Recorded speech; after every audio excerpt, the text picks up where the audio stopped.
iyadoo walaa xoogan laga muujiyay mas-uuliyiinta dowladda Soomaaliya ee haysta dhalashooyinka dalalka reer galbeedka ayaa haatan waxaan iisoo gudbi doonaa barnaamij taxane ah kaas oo maalin walba uga hadli doona mas-uuliyiinta dowladda Soomaaliya ee haysta dhalashooyinka dalalka reer galbeedka ah.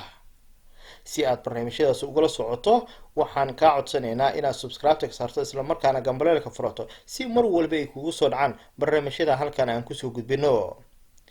barnaamijka taxanaha ayaa maalin walba kusoo qaadan doona qaar ka tirsan mas-uuliyiinta dowladda Soomaaliya ee haysta dhalashooyinka dalalka reer galbeedka ah iyo waliba kuwa qaba xaasaska wadamo kale oo ajaanib ah.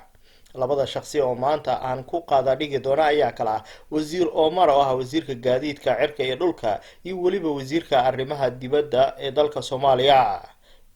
wasiirka arrimaha dowladda Soomaaliya Mr. Cawid ayaa ah mas'uul haysta dhalashada dalka Canada isla markaana qaba xaas ka soo jeeda dalka Suudaan.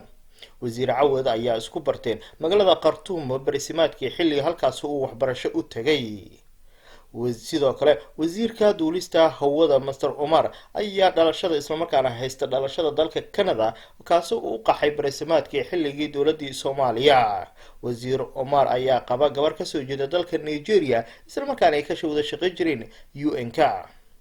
labadan mas'uul ayaa ah kuwa ugu cadcad ee isla markaana xaflado waaweyn ku dhigta magaalada Muqdisho xilli ee lamaanayaashooda ay la socdaan. bila ka hor ayay ahayd wasiir Cawad oo ku dhigta xaflado weyn isla markaana ka soo qayb galeen qaar ka tirsan golaha wasiirada kuwaas lagu soo dhaweynayay marwadiisa iyo carruurtiisa. shacabka Soomaaliyeed iyo waliba siyaasiyiinta mucaaradka ayaa si weyn u dhaliila madaxda dowladda Soomaaliya ee haysta dhalashooyinka dalalka kale ayagoona sheegay inay daacad u ahayn dalka Soomaaliya isla markaana wax fiican ay ka qaban. madaxweynaha dalka Soomaaliya mudane Maxamed Cabdullaahi Farmaajo ayaa sanadkii hore ka tanaasulay dhalashada dalka Mareykanka oo haysta muddo fara badan.